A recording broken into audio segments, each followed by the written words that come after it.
자, 모스크바 3국 외상회의와 미소공동위원회 이거 굉장히 중요한 거야. 자, 왜냐면 바로 우리나라가 분단이 될 수밖에 없었던 이런 여러 가지 원인들이 있는데 우리나라 뭐 내부적으로 왜 우리나라가 남과 북으로 나눠졌냐 원인도 있지만 우리나라가 분단이 될 때는 바로 이렇게 다른 나라들의 영향도 굉장히 많거든요. 그렇기 때문에 이런 원인에 대해서 여러분이 자세히 알아둘 필요가 있어요. 우리나라가 왜 남과 북으로 나눠지게 되는지 그런 역사적인 이유 중요하겠지. 그러니까 문제 자주 나올 수밖에 없다는 말이야. 왜? 만약에 또다시 이런 일이 벌어질 수도 있는 거잖아요. 언젠가 통일이 될 수도 있고. 우리나라 통일의 문제는 남한과 북한만의 문제가 아니라는 말이야. 우리 근처에 있는 뭐 중국이나 러시아나 그 다음에 일본이나 미국 이런 다양한 나라들이 영향을 끼치는 것이기 때문에 그런 것들에 대해서도 우리가 뭐 여러 가지 역사적인 이유를 알고 앞으로 어떻게 대처할지를 이해하는 게 중요하기 때문이라고 생각해요.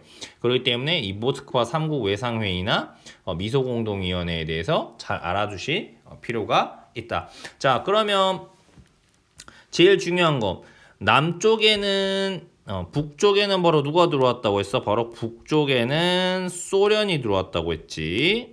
일본군의 무장해제를 시키겠다고 하면서 그 다음에 남쪽에는 바로 누가 들어왔다? 바로 미국이 들어왔다. 이 둘은 무슨 선을 기준으로 우리나라를 나누었어? 그 유명한 38선이야. 그 다음에 중요한 건 바로 미국이 우리나라에 들어왔던 대한민국 임시정부라든지 그 다음에 조선 건국준비위원회 건준이 만들었던 조선인민공화국, 그러니까 우리나라 사람들이 만든 형태의 정부는 아예 인정하지 않았다는 거지. 그러면 이게 1945년 8월에 이제 1945년 8월부터 있었던 일인 거잖아. 그지? 그러니까 8월 한 9월쯤에 이제 들어왔지. 그 다음에 이제 자기들이 하다 보니까 어쨌든 어떤 정부라도 만들어야 될 것 같아. 그래서 바로 1945년 이제 12월에 우리나라 한반도의 문제를 어떻게 처리할 것이냐 라는 걸 가지고 자기들끼리 이제 모여서 회의를 하는 거예요. 바로 그 회의가 바로 그 유명한 바로 뭐야? 모스크바. 자, 3국 바로 여기서 외상 회의라는 거야. 자, 그러면 여기서 모스크바 3국 외상회의를 했으니까 여기서 말 그대로 모스크바라는 도시는 어디야? 소련의 수도지. 여기서 3국이 뭐였대? 여기서 3국은 누구를 의미하느냐? 바로 여기 당연히 누구 들어가야 돼? 미국, 소련, 그 다음에 하나가 있었으니 영국이야. 알겠지? 요 세 나라가 모여가지고 회의를 한다. 근데 여기서 외상회의라는 것은 지금으로 말하면 외교부 장관, 그러니까 미국과 소련과 영국의 외교부 장관이 모여서 우리 한반도의 문제를 어떻게 할 것인가 이걸 가지고 이제 이들이 회의를 한 것이죠. 무슨 말인지 알겠지? 그러니까 이 회의 결과에 따라서 이제 우리나라는 앞으로 어떤 정부가 만들어질지 생각이 되는 거야. 자, 그러면 먼저 이들이 모여서 이야기한 세 명이서 모여서 이야기한 결정사항이 중요한데 첫 번째는 어쨌든 한반도에 우리나라의 임시정부를 만들자. 그렇지? 임시정부를 만들어주자. 어쨌든 얘네가 나라를 만들 수 있도록 해야 될 거 아니냐 라는 이야기를 하는 거예요. 그 다음 바로 여기서 중요한 결정을 하게 되는데 이게 은근히 시험에 잘 나와. 바로 무슨 통치를 하게 하냐면 근데 얘네는 일본한테 어쨌든 식민 통치를 당한 기간도 길어. 그렇기 때문에 지금 당장 정부를 만든다고 해서 뭔가 하지 못할 확률도 있어. 그러니까 바로 뭘 해라? 신탁 통치를 하겠다라고 결정해.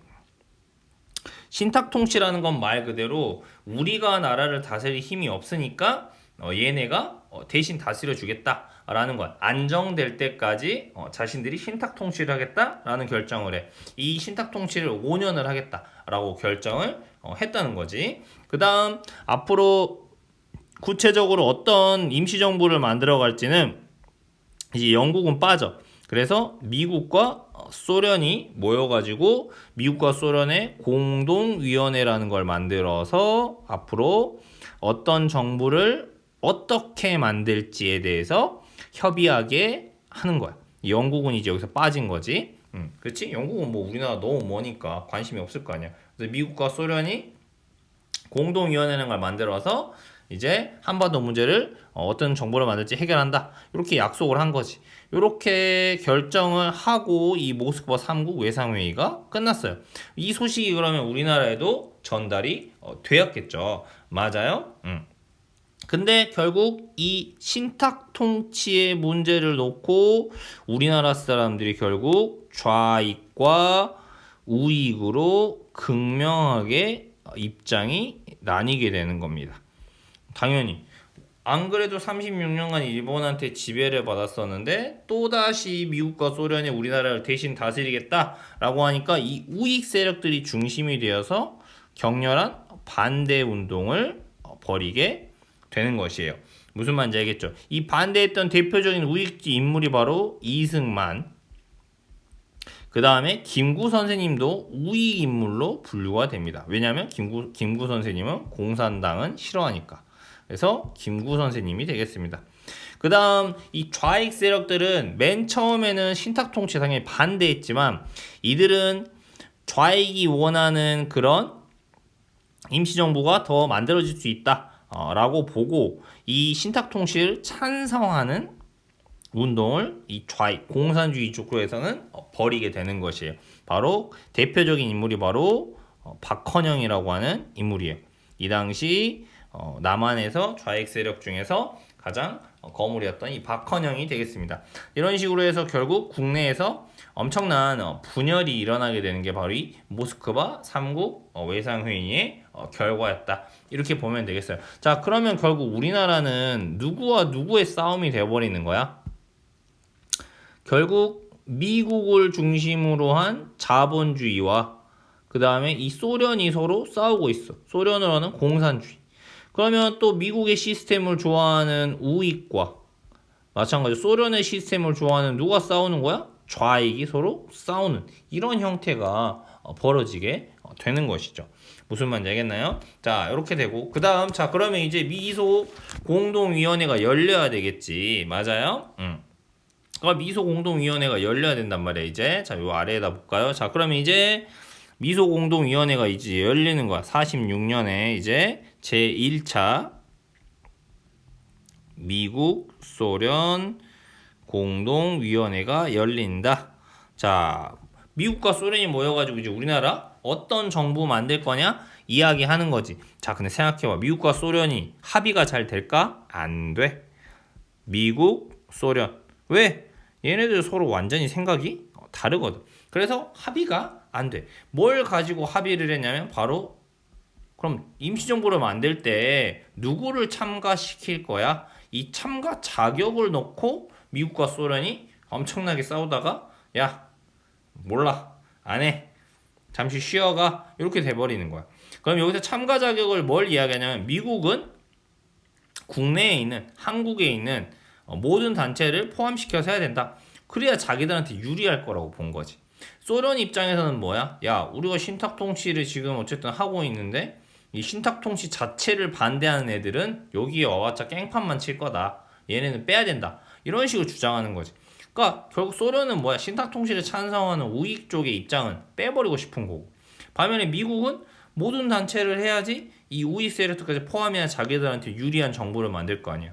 자기 말을 잘 듣는. 그러니까 미국이나 소련은 결국 목적은 뭐야? 어떻게든지 한반도에 자기 말을 잘 듣는 정부를 만들어 놓고 싶은 거지. 그러니까 결국 당연히 협상은 잘 안 된단 말이야. 그래서 협상이 안 되니까 좀 쉬었다 가자. 휴회를 선언해.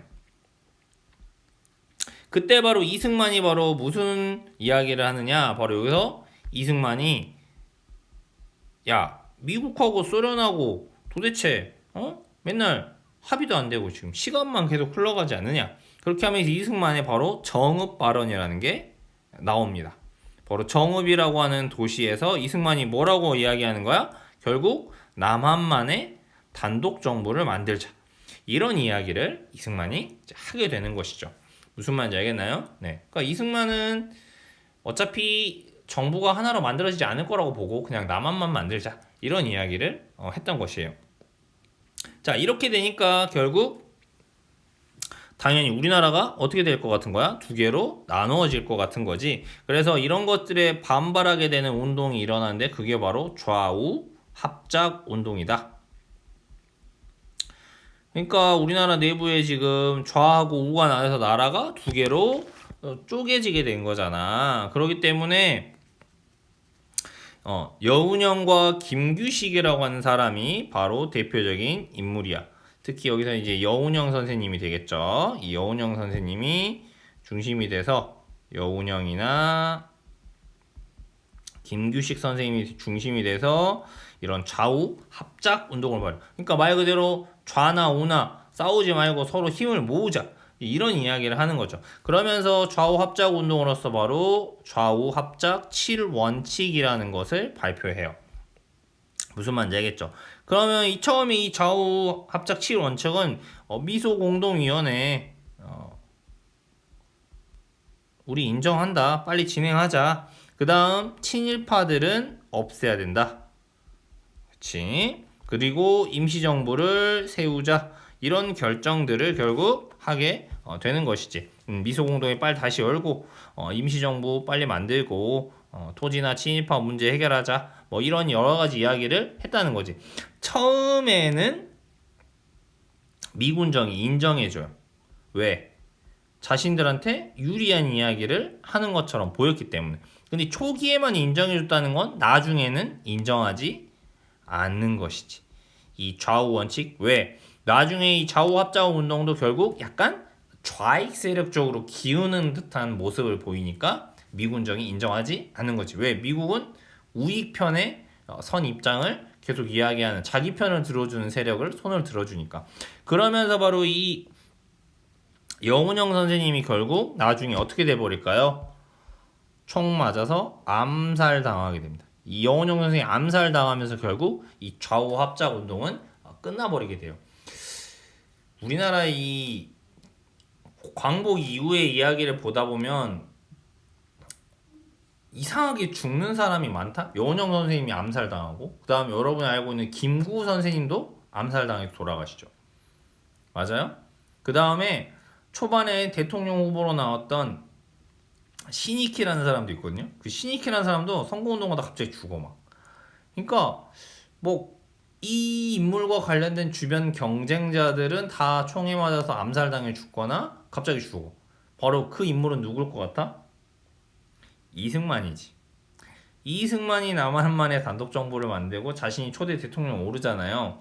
그러니까 이승만이 대통령이 되기 위해서 뭔가 견제가 될 것 같은 그런 지도자들, 내가 선거에서 질 것 같은 그런 지도자들은 이상하게 다 죽어요. 물론 이승만이 직접 죽였다는 증거는 없어. 여운형 선생님이나 김구를 이승만이 직접 지시해서 죽였다는 증거는 없어. 하지만 너무나 의심스러운 거지. 누가 봐도. 무슨 말인지 알겠나요? 좋아요. 1차 미소공동회 당연히 잘 안 되고, 그 다음에 이제 47년 본격적으로 이제 미국과 소련이 전쟁하는 걸 바로 뭐라고 말하냐면 바로 이 콜드워, 냉전이라고 표현을 합니다. 말 그대로 냉전은 뭐야? 총 들고 싸우지만 않았지 전쟁이나 다를 바가 없다. 무슨 말인지 알겠지? 자, 마찬가지로 2차 미소공동위원회가 열렸지만 당연히 이것은 잘 이루어지지 않고 결국 2차 회의도 결렬, 즉 협상이 안 됐다 요 말입니다. 무슨 말인지 알겠죠? 결국 이렇게 문제가 미소공동위원회로도 해결이 안 될 것 같은 거예요. 그러니까 결국 이 미국이 중심이 돼서 야, 우리끼리 미국 소련 합의해서 한반도 문제 해결 못해. 결국 이 문제 누구한테 보내자? 결국 유엔에 보내서 한반도 문제 해결하자. 이렇게 미국이 이야기하는 것이. 그럼 미국이 말하는 거는 소련은 뭐야? 다 싫은 거야. 맞아? 이렇게 한반도의 문제는 이렇게 굉장히 복잡한 구도로 흘러가고 있다. 특히 뭘로만 이해하면 돼? 미국과 소련의 대결. 그 다음에 바로 미국 쪽을 지지하는 우익. 바로 소련 쪽을 지지하는 좌익. 이렇게 우리나라 사람들도 내부 분열이 일어나고 있었다. 이렇게 봐주시면 될 것 같아요. 핵심 개념만 한번 확인할까요? 광복 직후 조선 건국동맹을 기반으로 바로 뭐가 만들어졌다? 조선건국준비위원회, 줄여서 건준이라고 하는 단체가 만들어졌다. 알아두시면 될 것 같아요. 모스크바 3국 외상회의에서는 한국에 대한 최대 몇 년간의 신탁 통치, 바로 5년간의 신탁 통치를 결정했다. 이거 소식을 들은 좌익과 우익은 굉장히 찬성과 반대로 나뉘어서 격하게 싸웠다. 이렇게 봐주시면 될 것 같아요. 모스크바 3국 외상회의 결과가 국내에 알려지면서 신탁통치 반대운동, 우익은 반대, 좌익은 찬성운동이 전개되겠죠. 다음, 좌익 세력은 처음에는 신탁통치를 반대했어요. 당연히 처음에는 반대했지만 모스크바 3국 회의의 결정을 지지하는 입장으로 바뀌었다. 그건 바로 이 좌익 세력이 되겠습니다. 무슨 말인지 알겠죠? 처음에는 반대했다가 나중에는 찬성하는 쪽으로 바뀐 건 좌익이야. 그 다음에 제1차 미소공동위원회가 무기한 휴회되자 바로 이승만의 무슨 발언? 정읍 발언. 정읍 발언의 핵심은 남한만의 단독 정부를 만들자 라는 이야기겠죠. 여운형과 김규식은 좌익과 우익의 대립이 거세지고 제1차 미소공동위원회가 무기한 휴회되자 바로 무슨 운동? 좌우 합작운동을 벌였다. 알겠죠? 좌우합작위원회는 바로 무슨 원칙? 좌우합작 7원칙이라고 하는 걸 발표했다. 여기까지 알아두시면 될 것 같아요. 뭐 사람 이름도 많이 나오고 무슨 회의가 이렇게 많고 그럴 수 있는데 맞아요. 처음은 원래 어려운 거야. 근데 어쨌든 큰 흐름을 놓고 보면은 여러 번 보다 보면 여러분이 이해될 거예요. 그 다음에 안타깝지만 결국 미국과 소련의 계속 대립이 우리나라에서 일어나게 됐고, 결국 이 뒤에 어떻게 돼요? 우리나라는 1950년 결국 남한과 북한이 싸우게 되는 6.25 전쟁이 벌어지게 된다. 6.25 전쟁은 결국 남한과 북한의 싸움이기도 했지만 어찌 보면 다른 나라들까지도 전쟁에 엄청나게 참여했잖아요. 미국 자본주의와 민주주의 세력인 미국, 남한, 그 다음 공산주의와 사회주의 세력인 북한과 소련, 중국, 이런 사회의 바로 대결이었다라고 큰 흐름으로 이해해 주면 될 것 같아요. 자, 수고했습니다. 이상입니다.